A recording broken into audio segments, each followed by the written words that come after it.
이번 주 탑3 이제 두 번째 키워드로 가겠습니다. 네, 두 번째 키워드 이춘석 논란 차단 총력전입니다. 자, 민주당이 이제 이춘석 의원의 의혹에 대한 여론 악화 차단을 위해서 이제 총력을 기울이는 모습입니다. 반면 국민의힘은 이춘석 의원의 그 주식 차명 거래 의혹에 대한 공세를 이어가는데 이게 단순히 이제 개인 일탈이 아니라 권력형 비리로 규정하면서 특검 필요성을 강력하게 주장하고 있는데 이 국민의힘이 장초가 보시기에는 그 전기를 좀 잡은 듯이 보입니다. 뭐라도 네. 해야죠. 네. 뭐 특검 요구 민주당이 안 받아주겠지만 과거 김성태 전 원내대표처럼 땡볕에 단식이라도 해서 특검 하자는 여론이라도 만들어야 되고 네.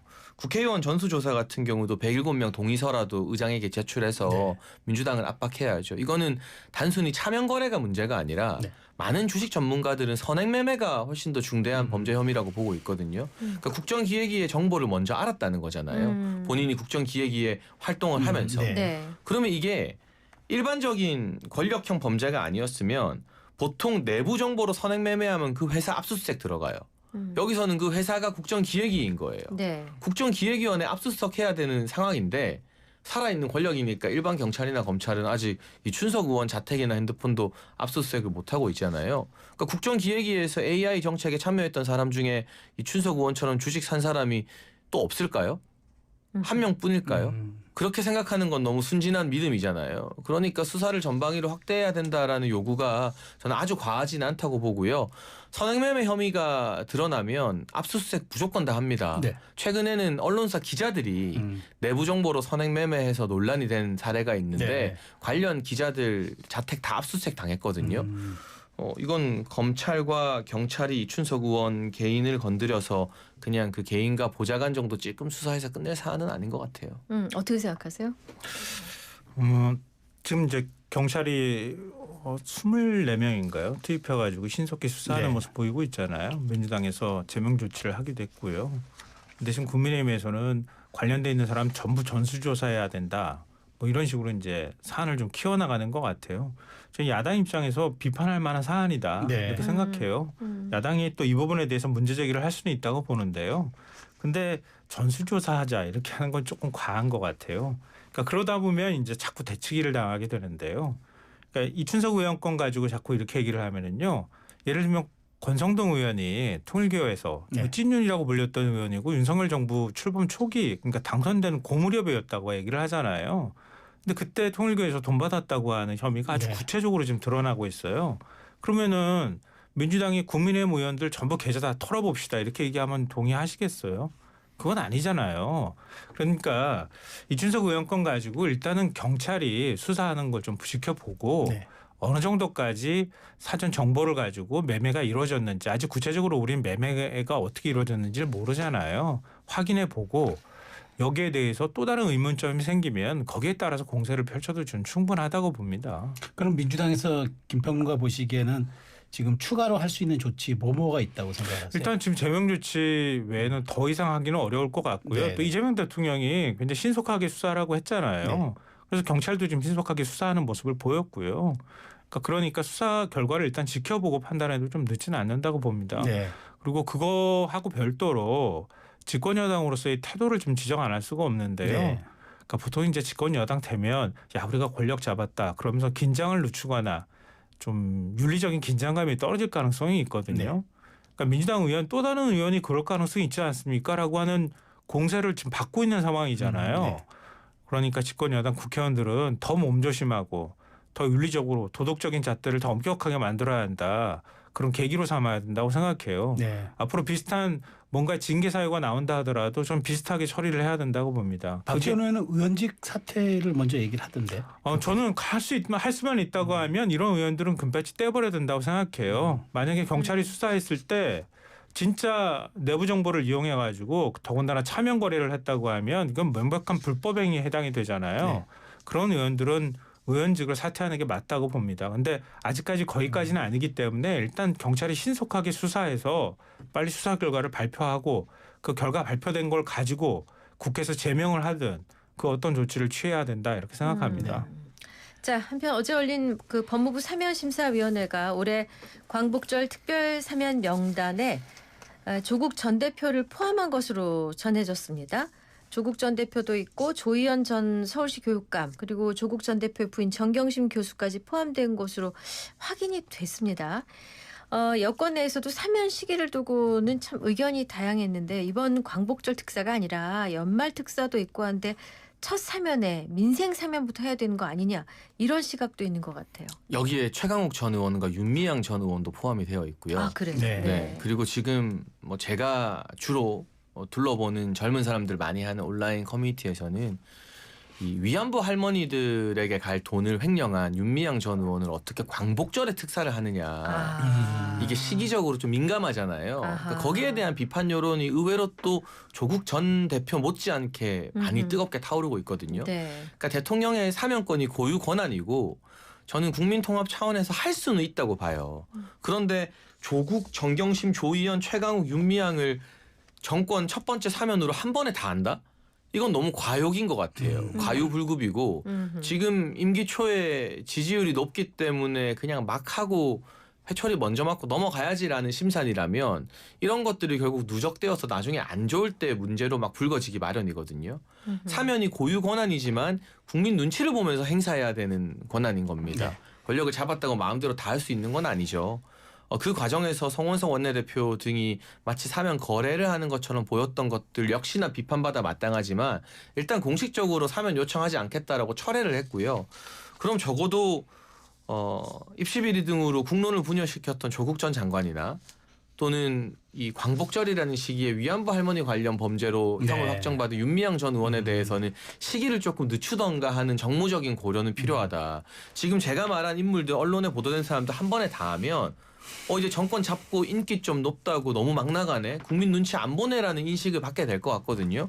이재명 정부 차원에서도 위험 신호가 들어오지 않을까 싶어요. 그래서인지 그 여권 내부에서도 좀 기류가 엇갈립니다.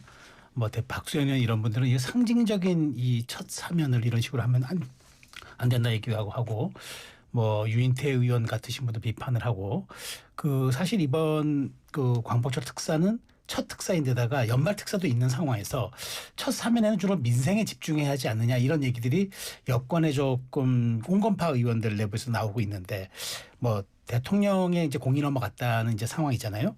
이걸 어떻게 봐야 됩니까? 또 고심이 많았을 거라고 생각해요. 정치적으로는 좀 부담스럽기도 했었을 것 같고요. 여러 아마 고민 끝에 아직까지 최종적으로 국무회의 거치지 않았기 때문에 네네. 사면이 확정된 건 그건 아니죠. 아니니까요. 네. 그 결과는 좀 지켜봐야 될 것 같은데요. 저도 개인적으로 조국 전 장관 사면을 한다고 하면 올해 연말쯤이 맞지 않을까 하는 생각은 했었어요. 네. 근데 그런 생각을 하다가 그 생각을 어떻게 정리하면 좋을까도 고민을 좀 했었는데요. 그러니까 여러 정치적 부담을 좀 안고서라도 지금 해도 그렇게 나쁘진 않다는 생각을 저는 결론에 그렇게 도달하게 됐는데요. 지지율 때 좀 취한 것 아닌가 이런 얘기도 좀 있더라고요. 아니 뭐 그런 차원의 문제는 아닌 것 같아요. 만약에 연말에 사면한다고 하면 네. 그때는 사면해도 되겠어라고 하는 여론이 더 커질까요? 좀 그렇지는 않은 것 같아요. 그게 첫 번째로 있을 것 같고요. 네. 오히려 내년 6월 지방선거 때 기간이 오히려 짧아지기 때문에 정치적 부담감은 더 커질 수도 있겠다 이런 네. 생각하고요. 또 하나는 오늘 참여연대에서 네. 윤석열 정부 검찰 종합평가 보고서를 냈어요. 내가지고 이제 보내주고 있던데요. 그걸 보면서 한상희 건국대 법학전문대학원 명예교수가 윤석열 정부 3년을 평가를 한 부분들이 눈에 띄었어요. 민주정치의 소멸이자 검찰 정치의 탄생이다 이렇게 표현을 했더라고요. 한마디로 이건 뭐냐면 검찰이 수사할 때 여야가 입장 바뀔 때마다 얘기가 달라지잖아요. 근데 검찰 수사가 공정하냐 아니냐가 제일 큰 기준이 된단 말이에요. 전 조국 전 장관도 그렇고요. 윤미향 전 의원도 그렇고 검찰 수사가 공정했다고 생각하지 않아요. 물론 제 생각과 다른 분도 계실 수 있겠지만 윤석열 전 검찰총장 시절에 굉장히 불공정하게 수사를 했어요. 그리고 정치 수사를 한 겁니다. 그러면 한상희 교수가 지적했던 것처럼 이런 검찰이 중립성을 상실해 버렸을 때 민주정치가 흔들리는 현상이 나타나는 거예요. 그게 결국은 그런 검찰총장 출신 대통령이 계엄을 선포하는 단계까지 갔던 겁니다. 그럼 그런 것들로 보면 그 사람의 유죄, 무죄, 일부 유죄 나오거나 이런 부분들을 다 얘기를 하자면 사연이 많겠지만 그걸 떠나서 검찰이 의도를 갖고 그렇게 수사한 부분에 대해서는 이제 정리할 때가 됐다. 이번 기회에 뭐 최강욱 의원도 그렇고요. 윤미향 전 의원도 역시 마찬가지입니다. 그런 부분들을 좀 정리할 필요가 있었다고 판단합니다. 근데 윤미향 전 의원을 광복절 특사로 하는 것에 대한 논란은 이유가 있어 보이거든요.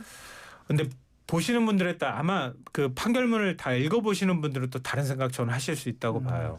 왜냐하면 그 맨 처음부터 논란이 많이 됐지만 초창기에 정신대 문제 대책협의회부터 네네. 시작했을 때 그 정말 한두 사람부터 시작했을 때였어요. 시민단체 활동에 어떤 틀이 잡히지 않았을 때 결국 그때부터 후원금을 받는 것도 있었지만 본인이 이건 판사가 판단했을 때도 이 얘기를 언급을 했는데요. 지금 횡령 금액보다 더 많은 금액을 기부했다고 했어요. 그러니까 본인이 것들을 사재를 털어가지고 시민단체를 운영하는 과정들이 있었는데 그걸 회계 처리를 제대로 하지 못한 게 횡령 금액 1,몇백만 원으로 나온 거예요. 네.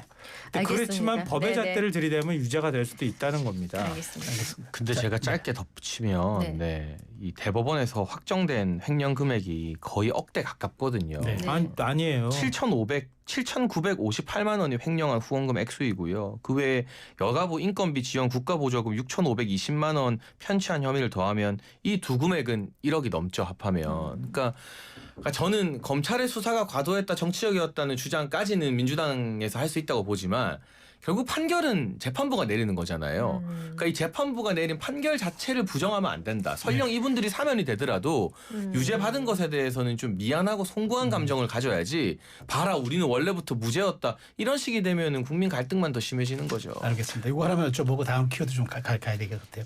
근데 아직 결정 난 건 아닌데 이 대통령도 조국 전 대표의 사면에 대한 부담이 있을 것 같거든요. 충분히.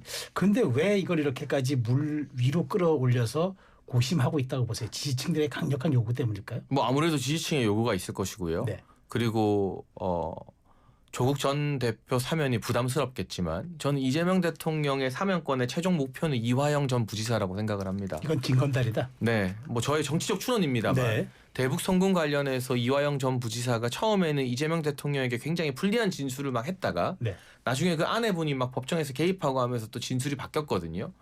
이 사람 빨리 사면해주지 않으면 굉장히 또 험한 사법 리스크가 불거질 수 있다. 근데 하려면 바로 해주면은 자기 측근부터 해주면 욕 먹잖아요.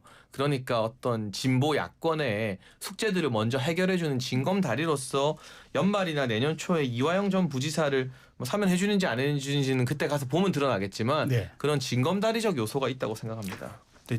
일방적으로 얘기하시면 이화영 전 부지사는요. 쌍방울에서 받은 법인카드나 이런 것들이 인정이 됐어요. 그러니까 대북송금과 관련 없는 혐의가 있는 거예요. 그러니까 이화영 전 부지사를 사면하는데 상당한 부담이 저는 있을 거라고 봐요. 알겠습니다. 자, 이번 주 탑3 마지막 키워드로 가겠습니다. 마지막 키워드 다시 또 찬탄 대 반탄입니다. 국민의힘 8.22 전당대회 당대표 선거 대진표가 확정이 됐습니다. 4강 구도가 나왔는데요. 윤 전 대통령의 탄핵 찬반을 두고 2대2 대결 구도가 됐습니다. 찬탄파 둘, 반탄파 둘 이렇게 됐는데 주진우 의원이 뭐 통과될 수도 있다라는 얘기가 있다 결국은 탈락을 했습니다. 4강 구도 어떻게 보십니까? 뭐 아무래도 전당대회에서는 전국적인 인지도나 체급이 아직은 좀 더 중요하다. 네. 개인적으로는 주진우 의원이 여러 후보들 중에서 그래도 좀 합리적이고 중도적인 메시지를 냈었는데 네. 그런 부분은 아쉬움을 느끼는 분들이 당내 주요 인사들 중에서는 적지 않은 것 같고요. 다만 2대2 구도라고는 하지만 당내에서는 거의 대다수 의원들이 1, 2등은 정해졌다. 김문수, 장동혁이다. 다만 결선을 가느냐 마느냐가 문제다 정도로 관측을 하고 있고 과반은 안 나온다는 얘기죠 한마디로. 그거는 모른다는 네, 거죠. 모른다는 거죠. 네. 그런데 이 1, 2등 구도가 바뀔 가능성은 많지 않다고 봐서 이를테면 한동훈 전 대표처럼 팬덤이 있는 사람이 왔을 때 뭐 결선을 갈 가능성 지난 대선에서도 열렸지만 그렇지 않은 일반적인 구도에서는 당내 당원들의 성향상 탄핵을 여전히 반대하는 분들 이거는 다시 말씀드리지만 계엄이랑은 별개예요.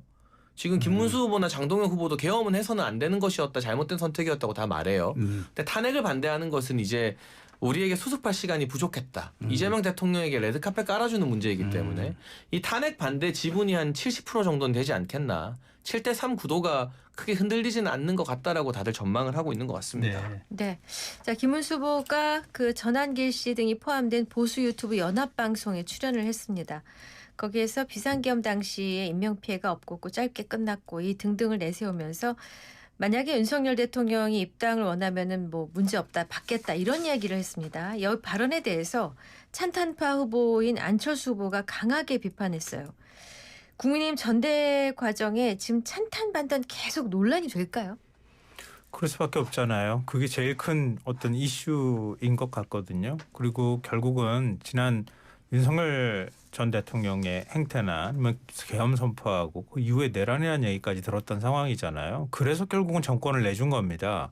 근데 거기에 대해서 윤 전 대통령과 함께 했던 친윤계라고 불리는 의원들이 책임의식을 갖고 있기는 한 겁니까? 그것조차도 지금 반성하지 않는데 국민의힘이 어떻게 한 발이라도 앞으로 나갈 수 있겠습니까? 오히려 퇴보하는 거지. 그리고 지금 이제 김문수, 장동혁 두 후보 얘기하지만 이런 이 뭐 자유우파 유튜브라고 자칭 이제 얘기하는 분들인데 모아놓고 일종의 면접 보듯이 윤 전 대통령 어떻게 할 겁니까? 이렇게 물어서 전환기 씨가 질문하면은 입당 받아줄 겁니까? 그러면 받아준다고 얘기하고 윤 전 대통령 정당한 사법 절차조차 부정하고 있는데 그거에 대해서 인권침해 진상조사위원회 구성하겠다고 얘기하고 이게 윤 어게인이잖아요. 이렇게 하면 국민들이 특히 보수층이 이게 그 지지를 할 수 있겠습니까? 그러지 않아도 지지율이 지금 제가 구체적인 숫자를 말씀드리기 뭐하지만 그 최저치로 또 떨어졌어요. 네. 이런 상황에서 국민의힘이 어떻게 국민들한테 지지를 받을 수 있겠습니까? 이런 상황에서 당대표가 뽑힌다 한들 국민들의 지지를 받거나 중도 확장이 가능하겠어요. 네. 제가 볼 땐 오히려 국민들이 선거를 통해서 강제 퇴출하는 거 외에 달리 방법이 없는 길로 가고 있다고 봅니다. 좀 전에 이제 장최국께서는 4강구도 전망하시면서 결국은 이제 반탄파 두 명이 이제 2강을 형성해서 결국 갈 것이다 보는데 4강구도하고 최종 결선구도는 어떻게 보세요? 결선도 필요 없는 상황으로 가는 거 아닌가 싶어요. 그러면 김문수 후보가 과반할 후보로 것이다? 자꾸 기울어 가고 있는 것 같아요. 그러니까 예를 들면 장동혁 후보랑 경쟁 구도가 될 만큼의 각이 서야 되는데 네. 우리 각이 선다는 표현을 쓰잖아요. 네. 두 후보가 뭔가 각이 서지도 않아요. 각이 서지도 않고 김문수 후보에 대한 반감을 가지고 있는 친윤계 의원들이 있잖아요. 네. 왜냐하면 후보 단일화 과정에서 한덕수 후보랑 서로 간에 이렇게 마찰이 있거나 이렇게 했던 게 있었기 때문에 앙금이 좀 남아 있을 거거든요. 그런 의원들의 일부가 장동혁 후보 쪽으로 좀 옮겨가는 현상은 나올 수 있을 텐데 그렇다 한들 뭐가 차별성이 있겠습니까?